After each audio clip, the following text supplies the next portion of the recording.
Good morning. I'm Vimala, and today is September the 27th, and it's a Tuesday. Beautiful fall day here. Very early fall. The leaves haven't even changed colors much around here. So it's my kind of weather.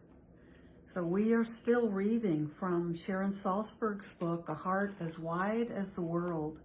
And we're in the middle section called The Practice of Transformation. It was one of her earlier books, but it has become my favorite.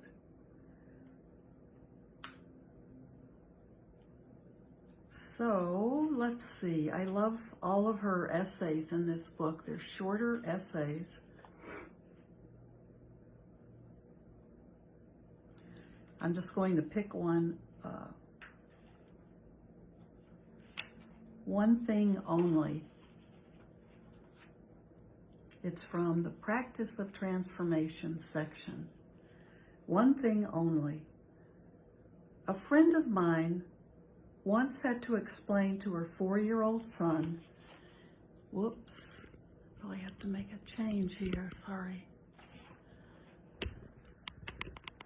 Okay.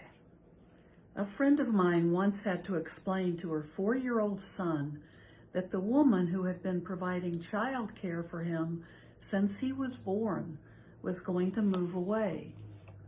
Because her child was very attached to this person, my friend carefully told him about this step by step, making sure to say that the caregiver loved him, that they could write and talk on the phone and visit, but that she was going to move away and go live with her sister. The little boy listened carefully, then said to his mother, "Mommy, tell me that story again, but with a different ending." Wow. There are times in our lives when we too wish we could change the ending of the story. Sometimes we lose what we care about. We are separated from those we love. Our bodies fail us as we get older. We feel helpless or hurt, or our lives just seem to be slipping away. These are all aspects of dukkha, one of the principal teachings of the Buddha. Dukkha means suffering, discontent, unsatisfactoriness, hollowness, change.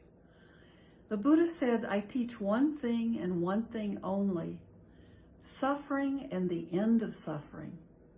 Suffering in his teaching does not necessarily mean grave physical pain, but rather the mental suffering we undergo when our tendency to hold on to pleasure encounters the fleeting nature of life and our experiences become unsatisfying and ungovernable. When I was first in India and heard the Buddha's teaching on suffering, I felt as though I were being handed a precious gift. Finally, someone was speaking openly about how things really are. Suffering does exist. While there is great pleasure in this world, there is also a great deal of pain. There are wonderful times of coming together, and there are also partings and losses. There are wonderful times of coming together, and there are also partings and losses. There is birth and also death. I felt as if I were hearing the truth for the first time, a truth that no one else had wanted to talk about. When any of us tries to close the door on this truth, we create suffering. In our society, the door is often shut because we are taught that suffering is shameful. We may close the door ourselves because we do not want to see our own suffering or reveal it to others. This denial of suffering often occurs in family life. Sometimes there is great suffering in a family. Discord, conflict, insecurity, violence, and in an effort to shield children from the truth, a great silence descends, the silence of denial and of avoidance. If it is ever talked about, the suffering is repackaged and manipulated to look like something else. When talking about painful situations with children, skill and appropriate communication are called for.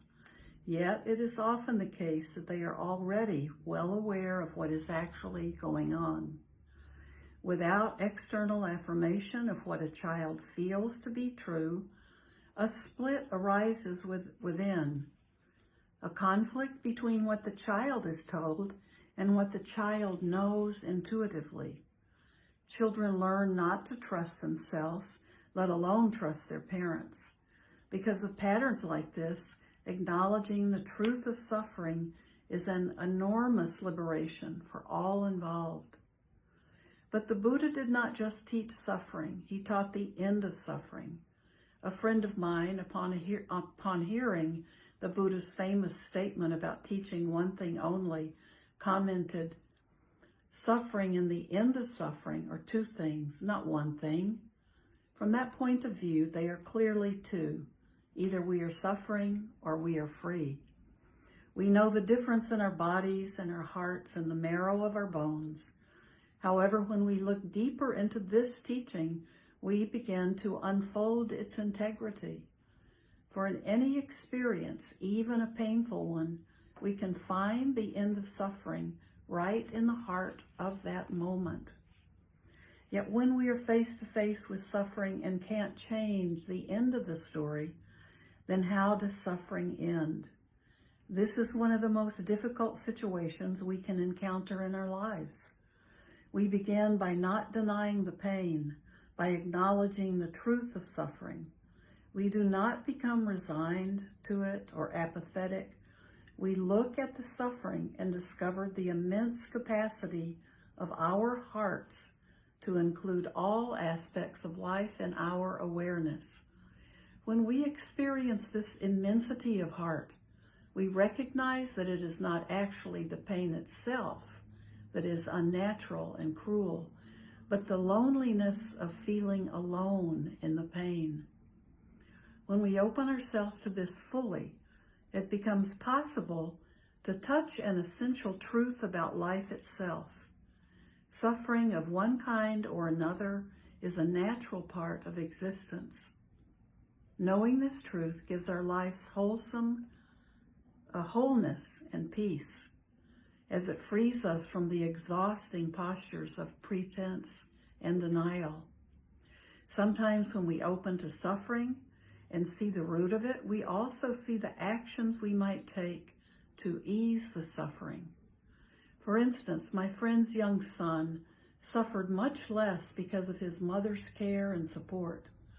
In this way, the path to the end of suffering includes clearly seeing the pain and replacing denial with awareness and compassion. Countless times when I was with my teacher, U Pandita, I said to him, "Things are really bad. My knees hurt, my back hurts, my mind is all over the place. I can't practice." So many times he listened and then simply responded, "This is dukkha, isn't it?" Over and over I sat before him, looking at him with enormous expectation, waiting for him to suggest the magic solution, anything that would make the difficulties all go away. As I waited, all my hope and fear evident, he just repeated, "This is dukkha, isn't it?"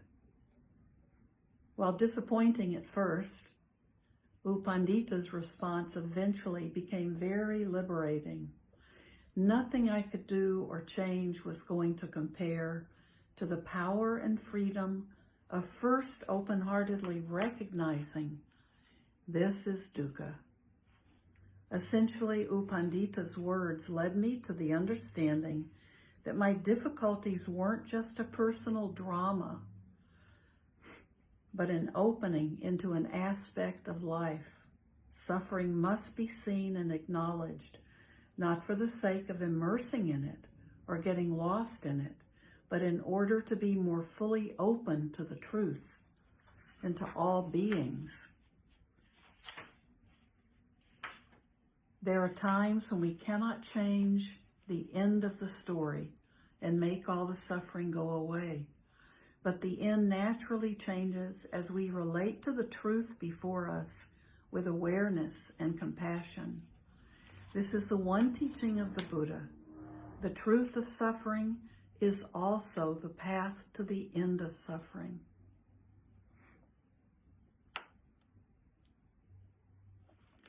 It's a good story. I'd like to read the next one because it's another one. It's shorter and it's about facing suffering. So if you don't mind, I'll read two. During my first visit to India in 1970, I saw many shocking things. The first shocking experience I had was when I found myself walking down a street in Bombay where young women were displayed in zoo-like cages to be sold as prostitutes.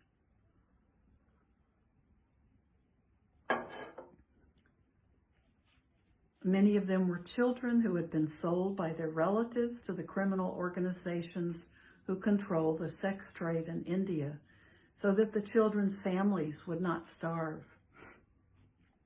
The memory of that scene is still vivid in my mind, a horrible portent of things to come. Now, 25 years later, Bombay has an estimated 100,000 prostitutes, and the rate of HIV infection is over 52%. HIV is spreading so rapidly throughout the country that the United Nations estimates that India will soon lead the world with the largest population of people who are infected with the disease. The tide of suffering is already inconceivable, and it seems certain to get worse. And she wrote this book in 1997. The rapidity of the spread of HIV in India is being brought about by many factors. Pervasive poverty means that even government hospitals frequently run short of supplies, so that needles and syringes are often reused at great risk of further infection. The powerlessness of women in the culture means that prostitutes who ask men to use condoms might well starve, and wives who do so might be beaten or simply put out on the street. So the anguish only grows.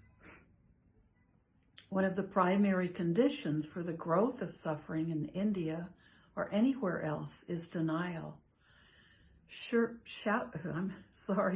our minds to the experience of pain, whether in ourselves or others, only ensures that it will continue. Yet when we witness immense suffering and do not deny it or find some way to put it out of our minds, it can seem overwhelming. I remember walking down that street in Bombay, seeing those girls, feeling helpless, wanting to do something, but not knowing what. In order to do anything about the world, we first must have the strength to face it without turning away. By just walking down that Bombay street, I faced a lot. The suffering of women and children, the suffering of unimaginable poverty and disease, the suffering of ignorance, the suffering of being able to help only a little bit when so very much needs to be done, and the suffering of not knowing what to do. In India, there are not as many closed doors that hide anguish. But the most crucial door anywhere in the world is in the mind. By opening to the pain we see around us with wisdom and compassion, we start to experience the intimate connection of our relationship to all beings. The Reverend Martin Luther King Jr. said, "In a real sense, all of life is interrelated. All persons are caught in an inescapable network of mutuality, tied in a single garment of destiny. Whatever affects one directly affects all indirectly. I can never be what I ought to be until you are what you ought to be. And you can never be what you ought to be until I am what I ought to be. This is the interrelated structure of reality. When we recognize the truth of interrelatedness, we are moved to act in ways that can make a difference. And whatever action we take, however insufficient it might seem, stands as testimony to our willingness to make someone else's yearning for release part of our own. The truth of our interconnection, of how our suffering and our freedom from suffering are intimately interwoven with that of others, is present at all times for us to see, if we are open to it. It is present in the worldwide spread of AIDS, a disease that knows no boundaries. The first time I heard of AIDS, it was an exotic and rare disease, and it was unimaginable that I would ever know anybody who would die from it. Now I have several friends who are suffering from AIDS, and several who have died because of it. There are few people anywhere on the planet whose lives have not been touched in some way by this disease. So in some subtle but very real way, I see that my own suffering and freedom from suffering are clearly interwoven with being willing to face the pain of those caged children in Bombay, as well as facing my own disquiet in becoming aware of their situation. The shift in my worldview to include them rather than ignore them or reject them as not having anything to do with me is the same shift in perspective that dispels our deeply held mirage of isolation. In the delusion of separation, we may sense an oasis of connection to just a few people, maybe just our families and friends. We may create a fence around the oasis to protect and defend it, then a fort, and ultimately a whole way of life perpetuates the illusion. We get lost in feelings of disconnection and a sense of the futility of caring. It is only by not denying reality that we move into a knowledge of our interconnection with the whole of life. When we relate with wisdom and compassion, there we find true shelter in a community of all beings. Opening to the suffering of others may bring us uneasiness, but we and potentially the world are transformed by that opening. We become empowered to respond to the suffering with an unfathomable love rather than the fear or aversion. Only love is big enough to hold all the pain of this world.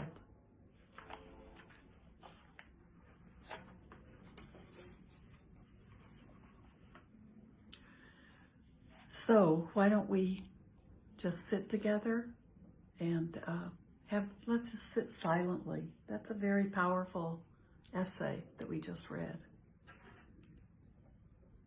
So one is about suffering and one is an instant of how we have to recognize our mutual connection with all beings, and often that includes suffering. So just be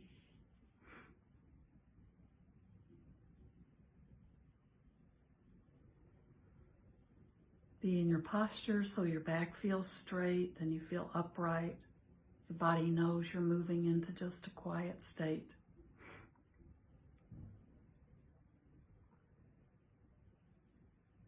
And just be with the breath. Be aware of the body breathing. And just stay with that.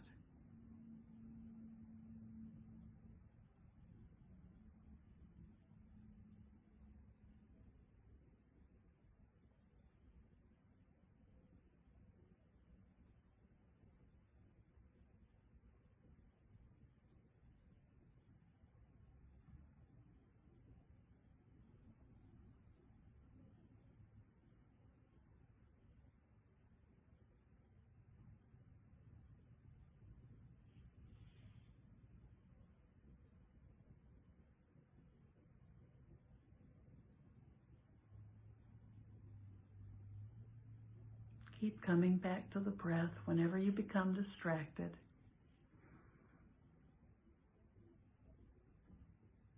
Just be aware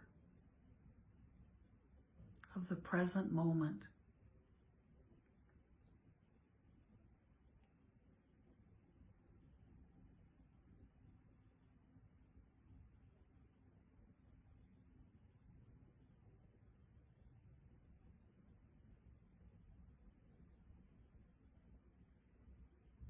Let this be a calming practice.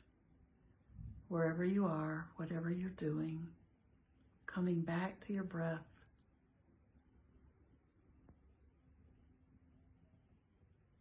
Coming back to the moment.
Now we can end this short practice by setting our intentions for the day.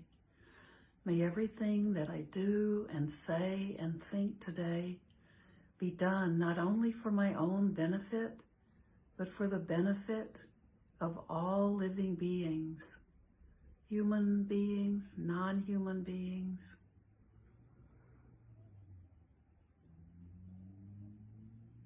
May we be a refuge. May we be at peace.